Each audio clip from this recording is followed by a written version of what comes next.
We got 5 weeks of UFL football in the books.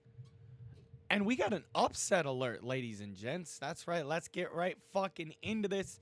Welcome to the UFL Week 5 recap and Week 6 preview video. Yes, sir. That's right.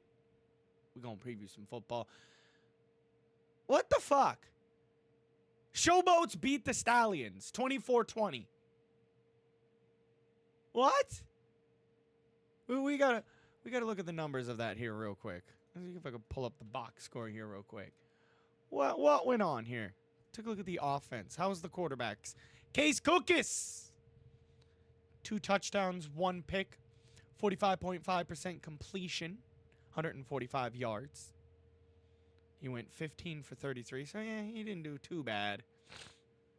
Did all right. Does Zaire win? I have no idea, but win. He went 17 for 29, 235 yards, a touchdown, no picks, 58.6 completion percentage.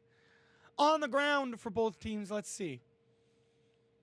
It didn't really look like the offense was pumping there on the ground. Where was the run game for the Stallions? As Case Cookis was the lead rusher for the Stallions with 83 yards, 6 attempts, no touchdowns. Ricky Pearson Jr. with 8 attempts, so the most attempts, second most was Case Cookis, and Pearson Jr. was tied for most attempts with CJ Marble. Marbell? I can't see shit.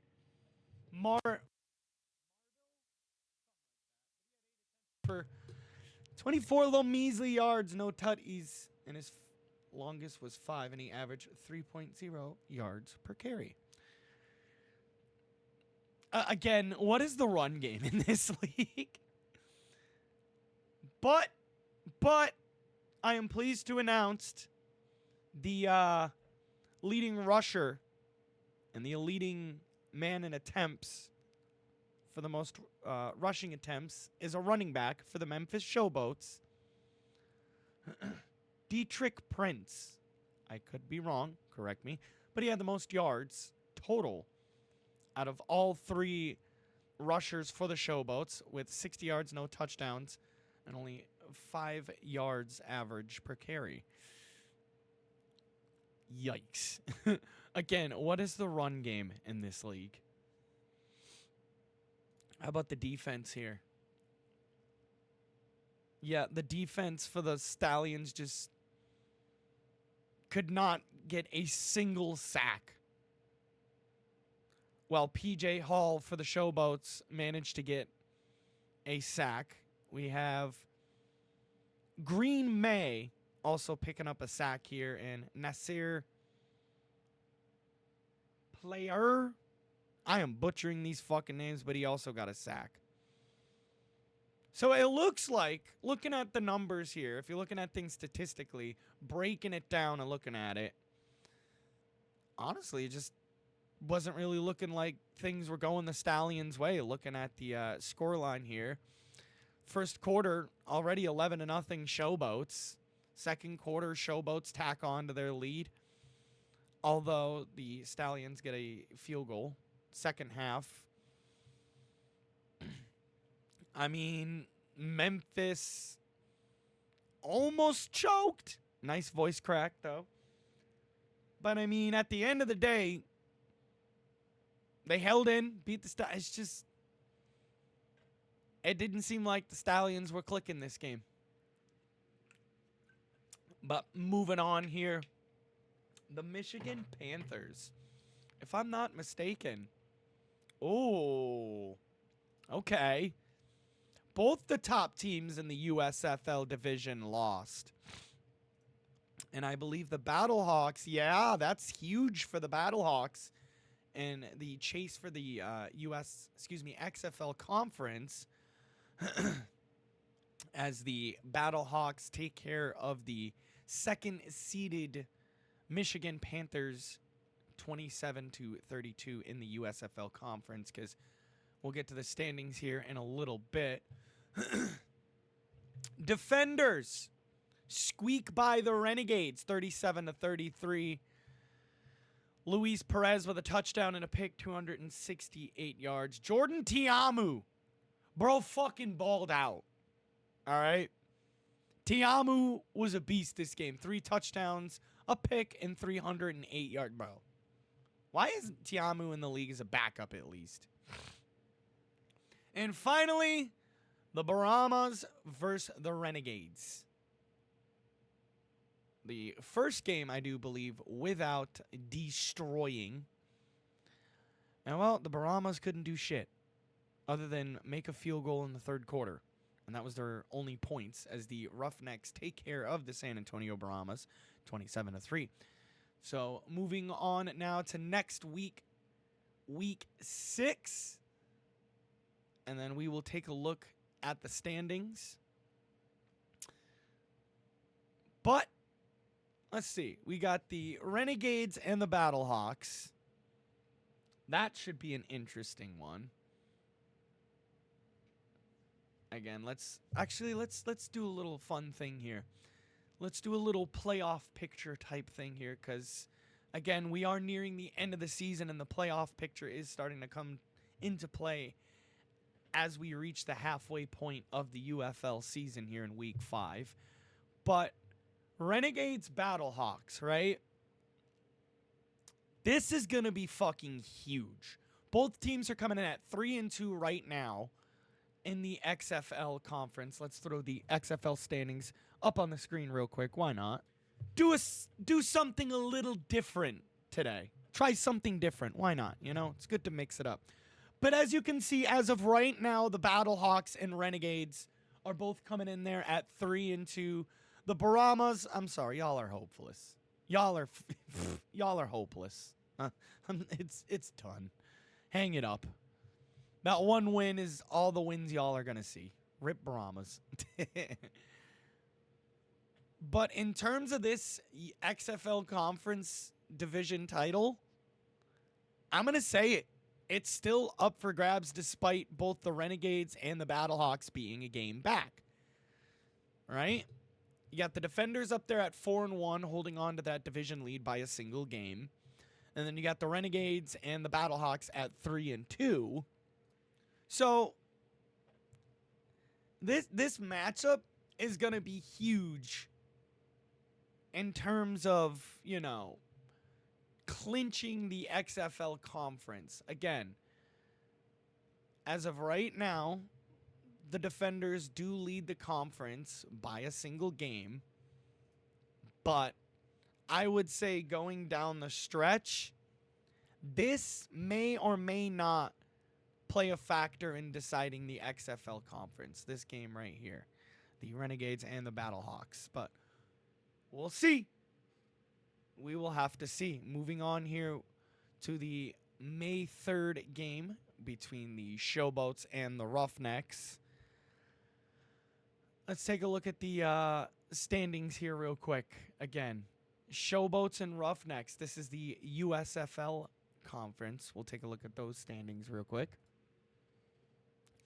Looking at those standings, as you can see right now, the Stallions, with that loss, have opened up the USFL conference for grabs. Of course, the Panthers also, I believe, did take the L. So, yup, they did. So, both the Stallions and the Michigan Panthers taking the L. Both are sitting at 3-2.